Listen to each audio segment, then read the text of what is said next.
So again, to help me welcome, give Miss Matilda Redford a very warm welcome. Welcome, Matilda. Hi, thanks, Christine. So happy to be here. My name is Matilda Redford, and I work with the EHLS program at the Center for Applied Linguistics. So, a little bit about today. We'll talk about the EHLS program, what it offers and its requirements. I'll go a little bit into detail about the application process and provide some tips to keep in mind as you apply. I'll also talk about the professional skills that prepare non-native English speakers for careers in the federal government, and I'll cover resources and opportunities available for those interested in joining the federal workplace. Like Christine said, throughout the presentation, please type in your questions into the chat, and we'll take questions and stop along the way to answer as many as we can, and also at the end. As a quick preface, the NLSC and EHLS are both part of a suite of programs administered by the Defense Language and National Security Education Office, or DELENCIO. And DELENCIO recruits, trains, sustains, and enhances language and culture capabilities among civilians and uniformed personnel to ensure national security and defense readiness. And here's a quick overview of the DELENCIO initiatives. And you can see that EHLS and NLSC are both here. All right, so what is EHLS? EHLS is a scholarship program with a focus on professional English communication skills and career skills. The program trains advanced speakers of English to be effective communicators and strong candidates for federal jobs. It's hosted by Georgetown University in Washington, D.C., and every scholar admitted to the program receives a full scholarship funded by the federal government. The program is 8 months in length. The first 6 months are full-time on the Georgetown University downtown campus, and the 2 final months are part-time and conducted online. Participants are native speakers of critical languages who have a strong interest in public service. EHLS scholars come from diverse cultural, educational, and professional backgrounds, but they're all united by an interest and a commitment to public service. So, why EHLS? So EHLS was established because critical languages are in high demand in the U.S. government. There are other government-sponsored programs to teach critical languages to native English speakers, but this is the only program designed to prepare individuals with native knowledge of critical languages for the federal workplace. EHLS is a partnership among 4 organizations. DELENCIO, like I mentioned, provides funding. The Center for Applied Linguistics, where I work, oversees instruction and coordinates language testing. Georgetown University provides instruction. And IIE, the Institute of International Education, oversees the application process. EHLS started in 2006, and 2024 will be the 19th program year, which is incredible. A little bit about the scholarship. So the scholarships are awarded through the Defense Language and National Security Education Office. Each scholarship provides full tuition and fees for the 8-month academic program, in addition to a living stipend. The living stipend is $3,600 a month during the first 6 months of the program, and then $1,200 a month during the last 2 months. For scholars moving outside of DC, EHLS can reimburse relocation costs up to $1,000. Some other benefits include health insurance through Georgetown University, a laptop computer on which you can complete the EHLS assignments and that you can keep after the program ends, and a certificate from Georgetown University upon successful completion of the program. And that certificate in itself opens a lot of doors, especially in the DC area. Scholars must agree to the terms we have outlined here. So full-time attendance and successful completion of the academic program, agreeing not to work during the full-time portion of the academic program, so the first 6 months, and accepting a service requirement after completing the academic program. Here are our eligibility requirements. So you must be a U.S. citizen at the time of application. You must be a native speaker of one of the languages listed here, and you must have professional level proficiency in that language. You must have advanced proficiency in English, so your proficiency in English and your native language will be formally tested. You must have a college degree that's at least a bachelor's degree. You must be able to use the internet, word processing programs, and PowerPoint. And you must commit to a full-time day program from January through June in Washington, D.C. at Georgetown University. And you must be willing to work for the federal government for 1 year in a position with national security responsibilities. It will be your responsibility to find that position during the program. Here are some of the areas where scholars have sought job opportunities. And here are some examples of positions that some of our alumni now hold. And scholars also have access to exclusive job opportunities and career advice through ncep.net, which is a website available for awardees scholarships through NCEP. So NCEP name for basically it's the National Security Education Program that funds that is operated by the Lencio. So it's a website where exclusive jobs are posted that EHLS scholars have access to and are able to apply to. And exclusive career fairs are also available to scholars.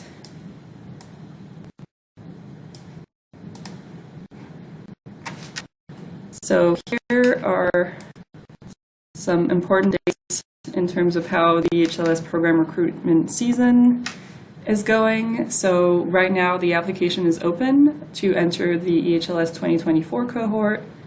You can see on our website the link to apply and the deadline for the application, and all the supporting documents is 5 p.m. Eastern Time on July 6, 2023. Once an application is submitted and considered complete, applicants will be invited for a oral proficiency interview, or OPI in English. OPIs are administered through July 21st, 2023. We highly recommend submitting your application and scheduling your OPI as soon as possible to receive a time that works with your schedule. EHLS notifies candidates of their status in September. Some candidates are provisionally selected to move on to skills testing. In late September and early October, provisionally selected candidates complete language testing and basic technology testing. Applicants also complete an additional oral proficiency interview in their critical language in September and October. And in early November, EHLS staff notifies candidates of their final status. And the program for 2024 will start on January 8th. So this is the end of the EHLS program overview. I'll talk more about developing skills for government careers, but I will now pause to see if there are any questions on anything I've covered regarding the EHLS program. Okay, so we do have a couple of questions. One member asked, would EHLS help its scholars with top secret security clearance if required? So there's no help with the security clearance process, it's not a process that can be sped up. It's usually a process that a lot of our scholars end up having to go through to get jobs after they end the program. But scholars are part of a specific hiring advantage called Schedule A, and you can look this up online.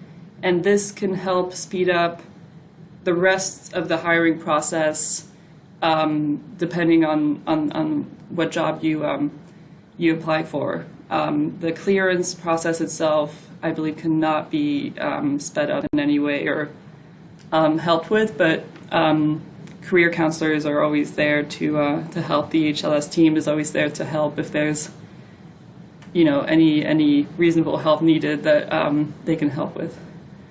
Yes, so Bengali is not included in the languages, but we do have new languages every year. So the list of languages is based on demand.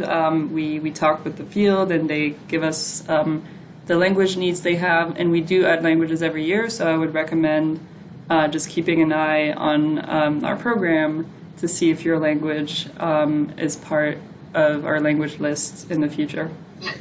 So we require a bachelor's degree. I think one thing that I can add on that is that we do accept foreign degrees, and we have resources on our website and actually in the application itself in terms of getting those evaluated to make sure they correspond or are equivalent to a U.S. bachelor's degree.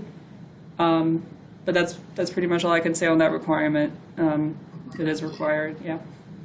The step of skills testing by invitation, so the late September to early October step, is when we have provisionally selected about 50 candidates who have completed their application and completed their English OPI, and those applications have been reviewed, and 50 provisionally selected candidates move on to their critical language testing, and it's the same oral proficiency interview format as the one completed in English. So it's an oral interview and it's on the phone. Yeah, that can definitely count. It's worth checking with us. As you apply, we're always here to help if you're unsure about the validity of a certain test. But we've definitely accepted past OPIs as part of applicants' application. So it might be worth just checking with us as you apply in terms of whether your test is recent enough that it could be accepted. And I'll actually talk a little bit later about also what levels on the ILR scale we accept for those tests. So if you don't have that level, you might want to retake the test, for instance. There's no age limit and no minimum, no maximum. I mean, at least a bachelor's degree in terms of minimum. Yeah, actually, so I was just mentioning the around 50 provisionally selected candidates who go into the skills testing by invitation. After that step of skills testing, 18 scholars actually make it into the program. So it's a very competitive program. And to give you an idea, we have about 200 people apply every year. So out of 200-ish people, 18 people get in. So that kind of gives you an idea of our acceptance rate. It's kind of a case-by-case basis, the service requirement. Like I showed in the previous slides, we have those priority areas. And so you want to show that you've made what we call a good faith effort to go to those agencies, and most of them are in the DC area. But we do have scholars that have worked for the federal government outside of DC and the rest of the US. The jobs are paid. The jobs that you would get after the program are paid.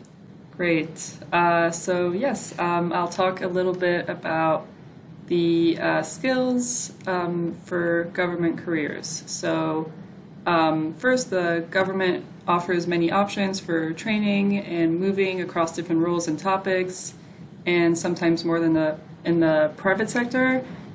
Here are a few professional skills to keep in mind.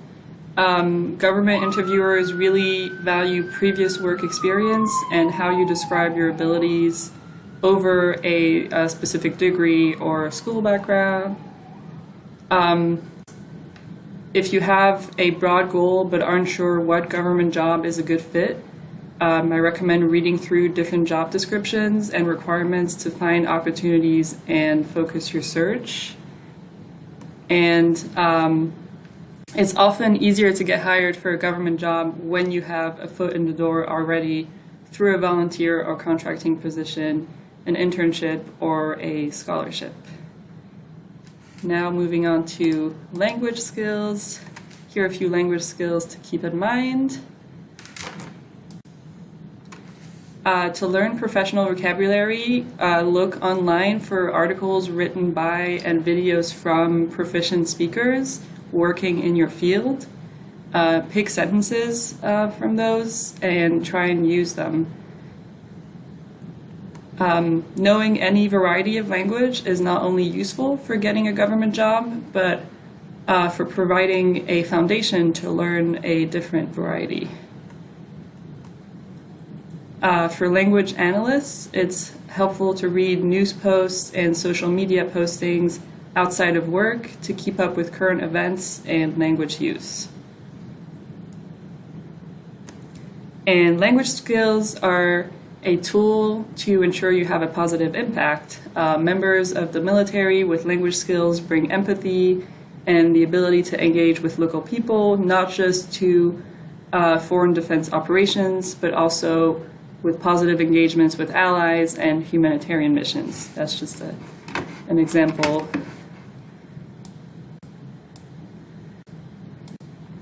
Now, I've mentioned the interagency language roundtable skill. It's a language proficiency scale tailored to the federal workplace. It measures proficiency in terms of language use and control, and people who learn the language at an early age will not automatically be operating at a level 5. And I'll cover the 5 levels in the next slide. Government testers are trained to view all varieties and accents of language as equal to ensure accessibility, and examinees can request a test review if they're concerned about bias in the assessment. And finally, this website, the ILR website, has a lot of information about the skills for each level of the scale, so I really recommend checking that website to prepare for RPIs and to know more about your language proficiency. Here is the ILR. The ILR has 6 base levels from 0 to 5 and plus levels in between. To qualify for EHLS, you'll need to receive a score of at least 2, which is limited working proficiency, on all 4 English language skills tests. So listening, reading, writing, and speaking. And you will demonstrate your English speaking during the first stage of the application. You will need to receive a score of at least 3, which is general professional proficiency, on the speaking test in your critical language to qualify for EHLS. Now, here are some research agencies and roles. Create a USA Jobs account and search for jobs. Research the places that you're applying to. Here are a few websites that we recommend. Prepare for security clearance requirements, which will help you save time once the process starts. And search agency-specific websites. And Intelligence Careers is one of the website. I actually list the URL in the next slide. So here are some search engines that we recommend to look at different career opportunities for the government, and also federal contracting agencies that you can look into. So the federal resume is a different type of resume. So there's some different aspects for preparing your federal resume. So you must list your previous job and describe your duties and responsibilities for each of them. It's very important to quantify your accomplishments. So you could say something like, successfully wrote 5 reports over the course of 1 year. That's what I mean by quantify. So make sure you have numbers and as much detail as possible, and quantifiable detail. Reference keywords from the job description in your federal resume, and customize your resume for each application. You can use the USA Job Resume Builder to follow this format. And another tip is to proofread your resume before you submit. Also, practice your interviewing skills. Informational interviewing is a great way to practice your interviewing skills. The knowledge, skills, and abilities of a job description is a place that you should really look at and make sure you can discuss those really well during an interview. Make sure to practice your interview question and responses before an interview. And a lot of interviews will now be on video or digital interviews, so also prepare yourself for that format of interviews.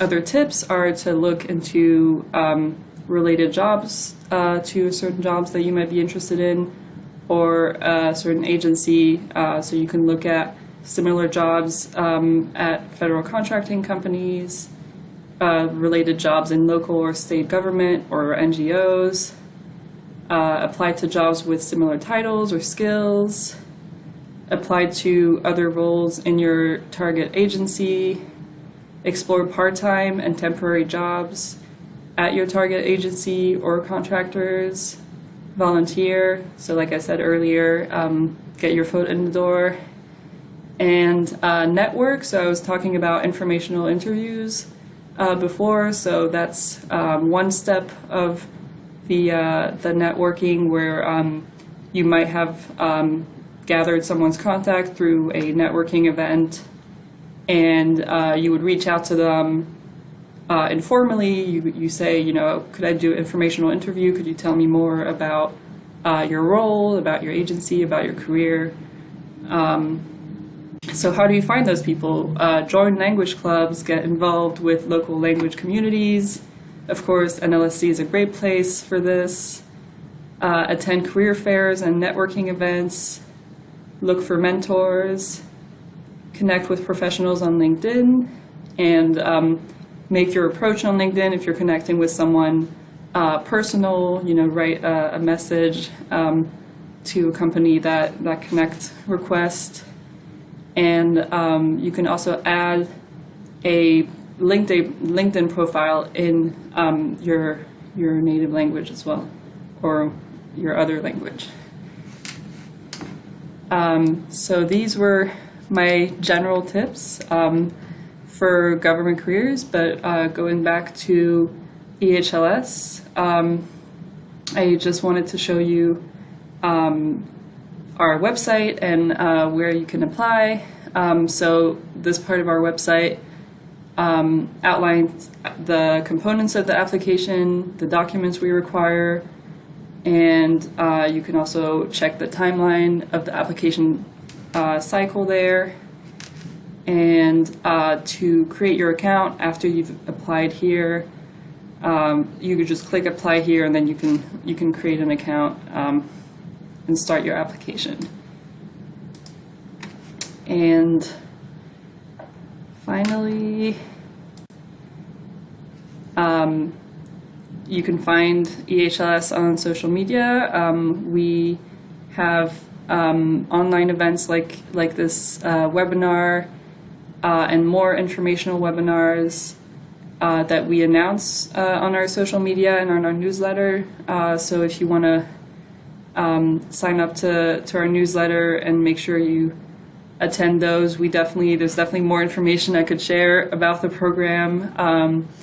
And we have live Q&A sessions with special guests. We actually have one scheduled on April 26th, where an EHLS alumna and an EHLS instructor will be there to answer any questions. And I think it's a very interesting opportunity to get to talk to a former EHLS scholar and see what their experience was, and also talk to an instructor on what instruction is going to look like once you're with them at Georgetown. And like I said earlier, if you have any questions on the online application, that was the question we had earlier, you can email my colleague at IE and Gay, contact me for any questions on the oral proficiency interview, any questions on language testing. And here's the contact of my colleague Maria Mariani at Georgetown University if you have any questions on the EHLS curriculum, the schedule, and Georgetown campus. But I can also reroute people and help answer any questions you have after this webinar. So please contact me. And yes, we now have time for questions. Thank you so much. Yes, it's a scholarship program. So the scholarship covers all the tuition fees for Georgetown and a living stipend. The hours, I believe, are 8 to 4. It's a full day work week. You can basically consider it a full-time job, which is why we ask participants not to work during the full-time portion of the program, because it's a very intensive program, and there's homework, and it's definitely an investment in yourself and your career, and so you're really dedicating your full-time during the intensive portion of the program during the 6 months to your own development. Did I answer all of that question, or was there? So the hours, and yes. I don't think there are any official crosswalks between the two. So you would have to test yourself to know what your ILR would be, and then I think that would also depend on you'll know your ILR score for your critical language through testing as you apply. You'll know it for the speaking skill, for instance.